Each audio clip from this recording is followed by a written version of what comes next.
Hi, I'm Barbara Gaines. This, of course, of Dave. How you doing? 6'7", deadbeats. So 6'7", Yeah. that's a thing. And this is Jim Downey, longtime head writer of SNL, actor, subject of the new documentary on Peacock called Downey Wrote That, and most importantly, the head writer of Late Night with David Letterman from 1982 to 1983. Hello, Jimmy. Hi, Jim. Hi. Hi, everyone. Nice to have you here. It's nice to be here. I don't want to jump right in, but I'm going to jump right in. I am so excited. I am so pleased. I am nothing but full of questions. I've watched the documentary. I'm thrilled on, and also an actor, but I'm thrilled that Jim is getting this kind of attention and this kind of recognition. And I think it maybe comes because of the 50th anniversary of SNL, but oh my God, to have somebody surface a half century of the comedic talent that is on exhibit at the Saturday Night Live. Here is the guy at the very pinnacle. So we're very, very pleased to have you here. The amount of time that you spent with the ever-changing cast members, had I been there in any capacity, I don't care, not writer, not performer, not switchboard operator, I would have been scared silly of the people in that cast. One, just nonstop, unhinged, unharnessed funny, and two, just physically frightened. Well, the only one who was frightening from time to time was Belushi. Yes. but Belushi, he was nice to me, and which I felt bad for the people he was very mean to, but better you than me, But he. But what was the meanness? What was that of? He was could just be very difficult, and I don't know if we talk about this in the documentary, but Al Franken and I, we used to do what we called 12:30 pieces, which were kind of experimental. We figured, hey, there's no great harm. If it, Sure. The best way to describe the piece was the playing note was a very, very bitter, very world-weary, very cynical, but also extremely stupid person. And, usually you think of cynics as more intelligent. But anyway, so it's John Belushi on a bus trip, like one of those, Trailways Greyhound kind of, the cheap alternative things. And he's Jill Clayburgh, the late Jill Clayburgh is sitting next to him, and she says, the scene starts, they're on this bus, and it's in the middle of the night. She goes, hey, we're going to be going over the Continental Divide, and if you want to switch seats, you can have the window. He goes, nah, nothing to see out there. Well, no, it's the Continental Divide. It's at dawn. He goes, just a bunch of blurry, out of focus mountains. I've seen that. I've seen it all.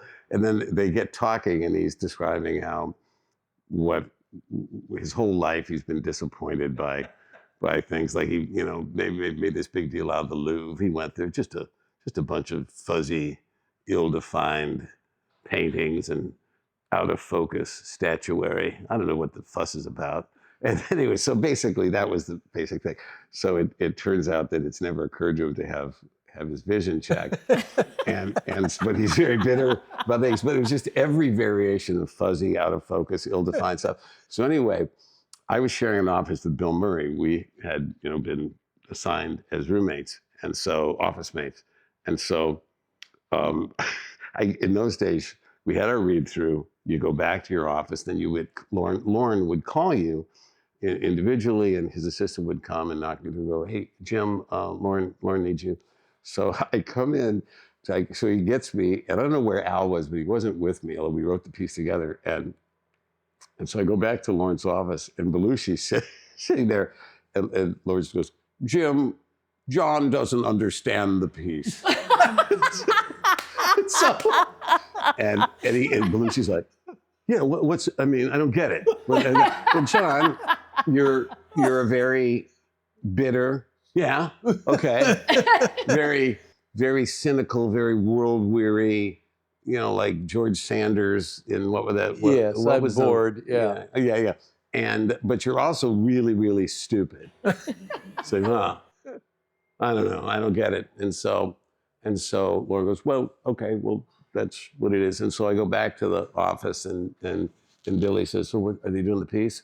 And I go, I don't, doesn't look like it. Lucy doesn't like it. And Billy's like, I'll do it.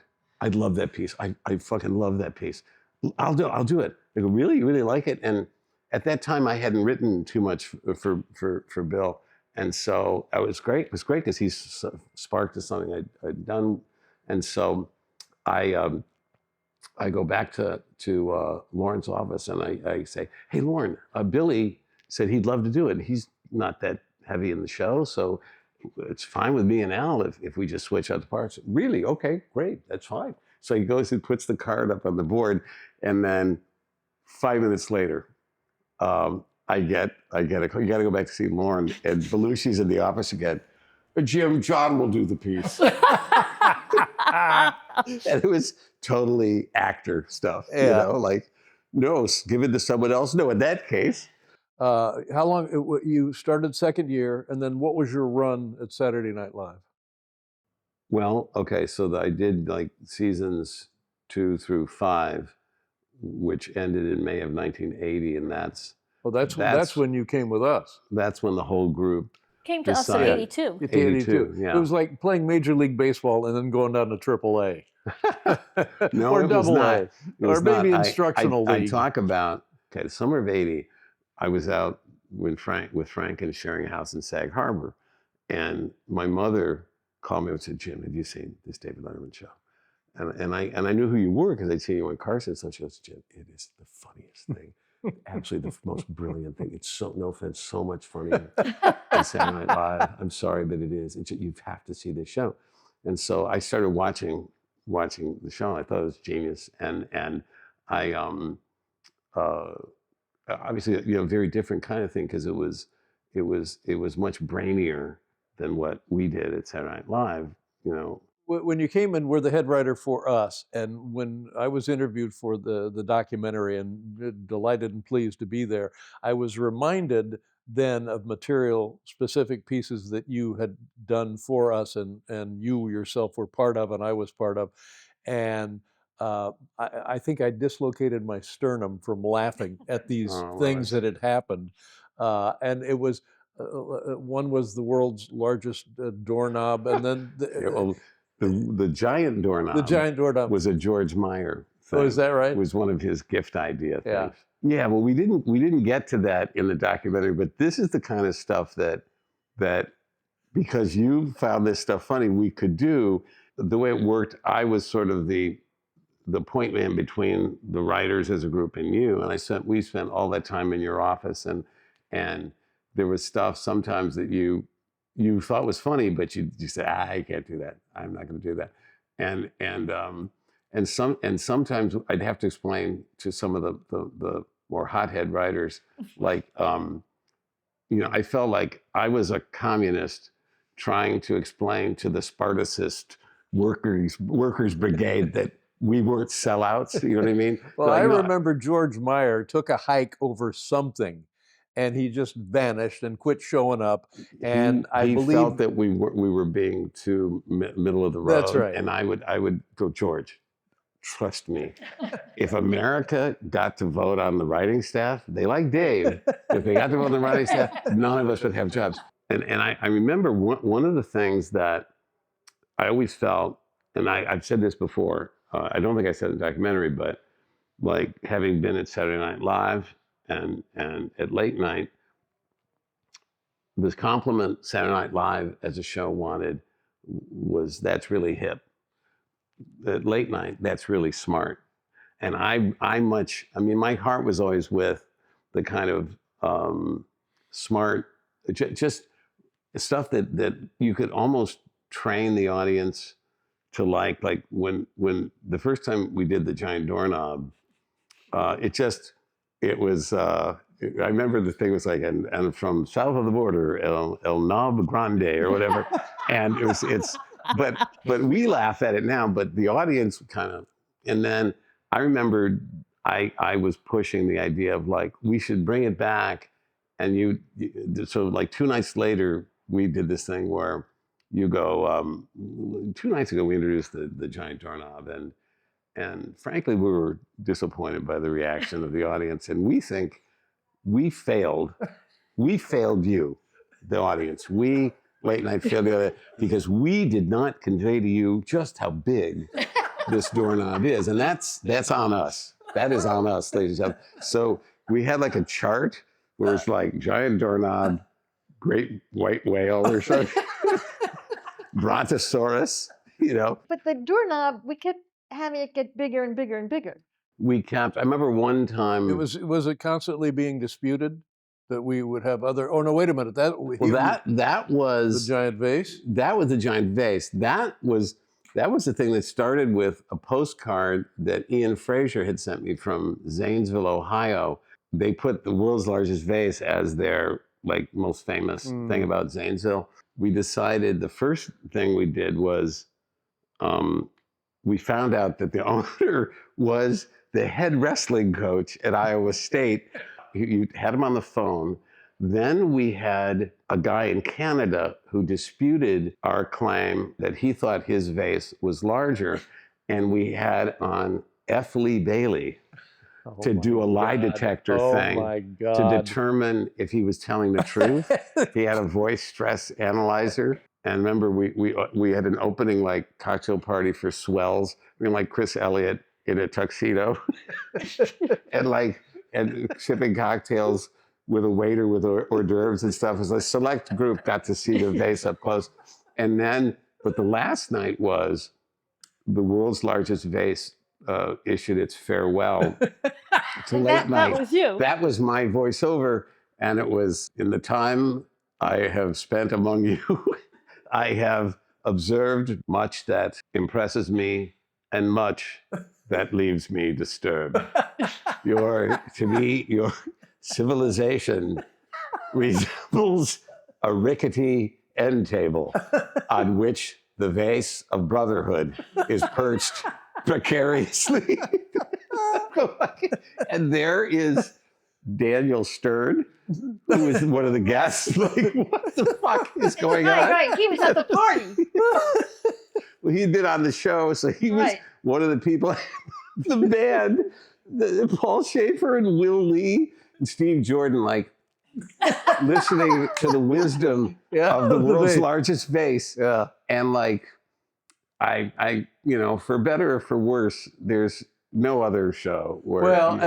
In listening to it and being reminded of it through the documentary and the small part that I was in the documentary, I so wish that could have been the vein of the show from that point to the very end. Because listening to it now, it's just like, oh my God, to have been able to ride that wave, or to ride that wave. Well, the thing another example of that type of thing was when we did Camping with Barry White, which totally started as me just trying to make you laugh. And you said like, so where'd you go on the break? And I go like, well, you're not gonna be happy, but I went camping with Barry White, and that was it. You laughed, and then we're on to actual, helping the show. And then that night, you said like, ladies and gentlemen, if I seem a little distracted tonight, I've just learned that a member of my staff, which is again a member of my staff, had gone camping with Barry White, and then over the next couple of weeks, you would bring it up randomly. Like you just go, how soon are we doing Camping with Barry White? So then we had to book him. So yes, I was sort of feeding the machine. But then there was like a groundswell. We finally had Barry White come. By the way, he was great. Yes, of course. On the show. One of the great campers. Yeah. I wanted you to remind Dave about you and Andy doing tax dollars. Of what that premise was. That was for us. Oh my God, thanks. That's one of my favorite memories. Oh, Andy Breckman. Yes. Yeah, Andy, and I think Steve O'Donnell worked on that piece too. It was one of those deals where we weren't trying to put you in the position of having to play against the material, because you could always, if things sort of went south, you were very funny at like sort of running and hiding. I didn't want the stench on me. This was a piece where we liked the attitude of you as sort of outraged taxpayer going like, it was a segment called your tax dollars at work, question mark or something. And it was like, and it was just we had a bunch of photos. It was really hastily thrown together. There was one, I think I still insist it's a hilarious joke, but you go and one of the biggest government boondoggles I've ever seen, $250 million for a camera that takes photographs from space. And this is the only picture that came out. And it was a publicity still of an NBC show where it's a picture of Noah Beery Jr. and Ken Curtis, two cowboy actors. Remember the $10 billion that NASA spent on a new satellite camera for the space shuttle? Yeah, we all remember that. Well, all right. $10 billion. It took over 2,000 aerial photos on the last flight, and incredibly, this, ladies and gentlemen, is the only one that turned out.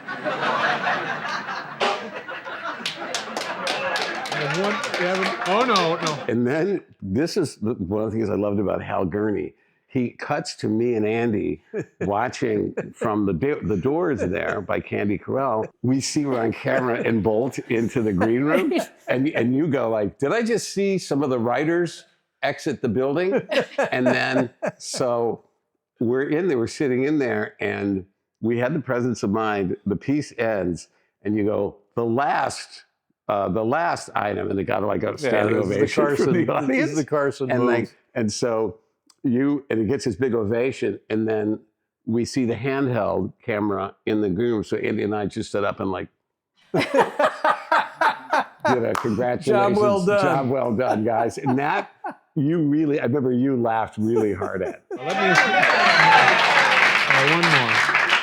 And I've been told by the writers that this one kind of ties the whole piece together. This is the keystone to the piece right here, this baby right here. In fact, just thought up. It hasn't even been typed. It's brand new writing. There you go. Your tax dollars. Sure, it would be great if hydroelectric power towers could jump up and down, but is it really worth the $2 billion being spent on the project?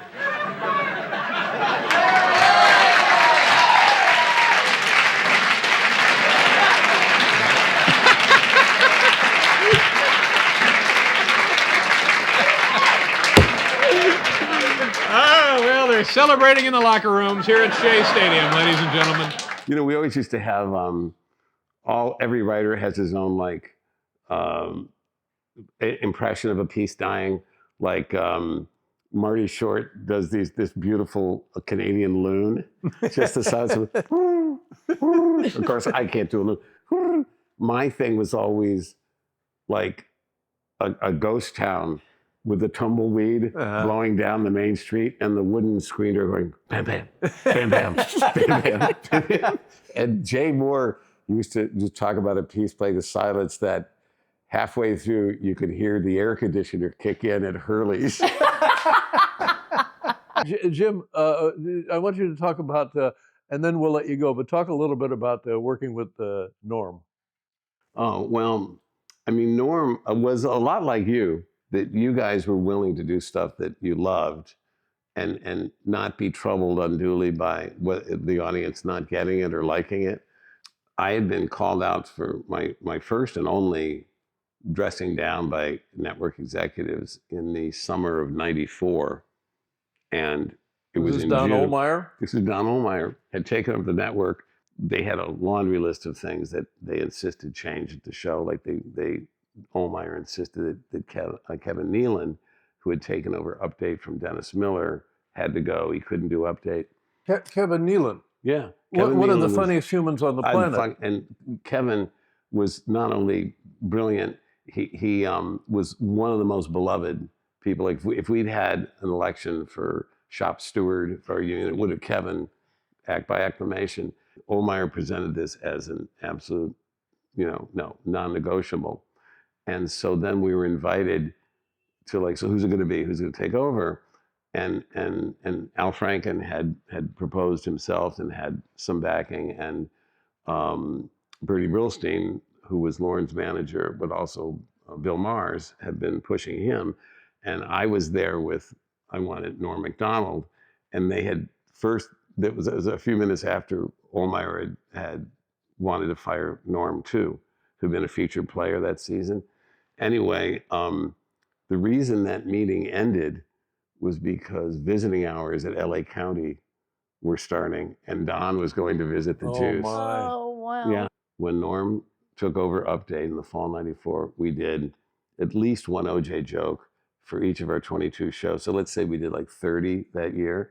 Then, if you remember the trial, the verdict literally was announced the day before our first show in the fall of '95.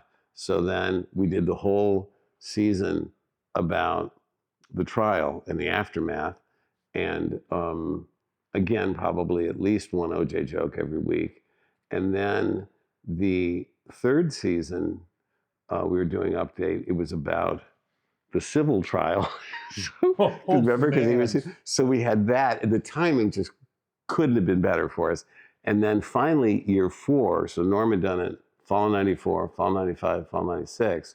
So it's fall '97, and just OJ was just not in the news. He was just gone.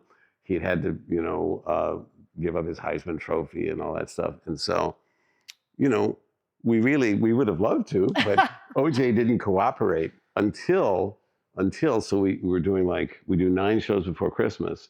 So like shows, 1, 2, 3, 4, 5, 6, 7, 8, no OJ jokes. So then that week, there was Latrell Sprewell of the Knicks choked his coach.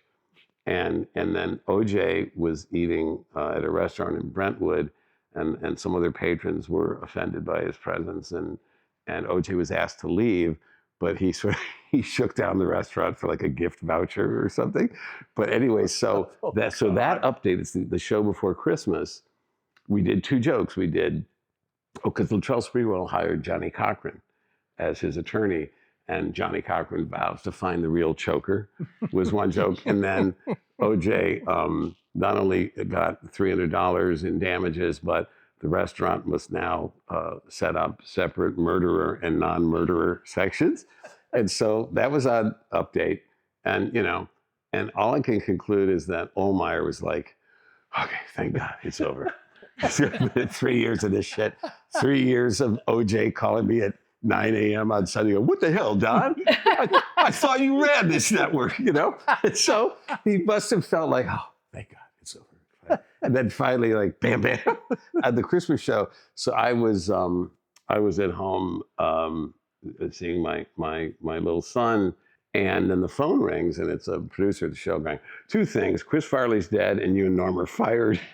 Oh, So, okay, man. whoa. Whoa. So anyway, Wow. Norm then went on that week. We were back in the office, and it was the first time we were back in the office for the January shows.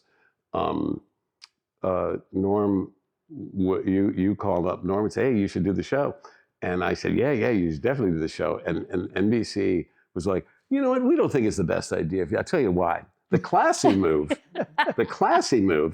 is for you guys to just say nothing, and if asked, just go, you know what?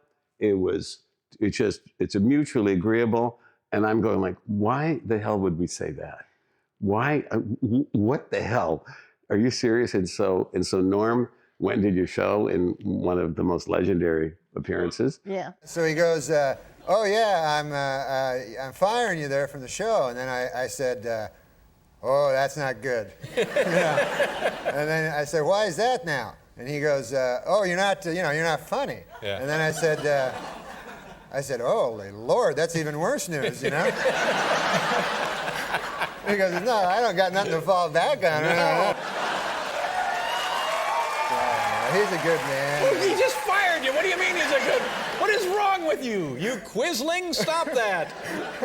I don't know what quisling means, but I remember Jerry Seinfeld confronted Rick Ludwin at Seinfeld, saying like, "Thanks. Now we don't have to watch the fucking show because you just canceled the main reason to watch it." And Rick, I'm glad to, Jerry, we appreciate your input. No, fuck you, Rick. It was that kind of thing. And all this stuff was getting back to me. But it was proven, and your timing explanation here would substantiate this about visiting hours at LA County. they had been pals. The two of them had been Oh, pals absolutely, because yeah. OJ was a fixture on NBC Sports. When he was acquitted, Ohlmeyer threw a party for the jurors in his house. That's Oh. documented. And a friend of mine was brought in to work on a show that was in trouble, and the director of the show was Ohlmeyer's best friend, his best living friend. I get a call from John Bowman, wakes me up. I got to tell you this while it's fresh in my memory. I was just at a bar. Our show was canceled. Won't go into the details, but Zinberg is saying to me, like, you know, John, I really respect the fact, God, I love you, man. You know that I'm Don Ohlmeyer's best buddy, and I know that you're close with Jim Downey, and I really respect the fact that you've worked with me, and we've gotten along great. We've been able to work together, and that never got between us. You never said anything about it. And as John Bowman is describing it to me, like, he goes, I got this fish on the line. I don't want to let it go. I don't know. I got the net, and I'm trying to get it on board. And he goes like, yeah, well, since you bring it up, I was just always curious. What was it about Downey what was the reason for Ohlmeyer's hard on? He goes, oh, it was the OJ joke. Oh yeah, it was drove him crazy, drove him fucking nuts. I'd have to hear about it every Sunday. Jim, it was amazing to have you, and so good to see you after all this time. You look good. You're feeling good. You're working hard. Looked and felt better, but I appreciate that. Who hasn't? Yeah, good to see you again. Good to see you. Great. All right. Congratulations on the documentary. Oh, thank you. Great fun. Thanks for watching. Don't forget to subscribe and all of that. Kick the pig and squeeze the dog. Exactly. I'm going to subscribe right after this. Wow. Sure. How much is it a year? It's nothing. It's free. It's free.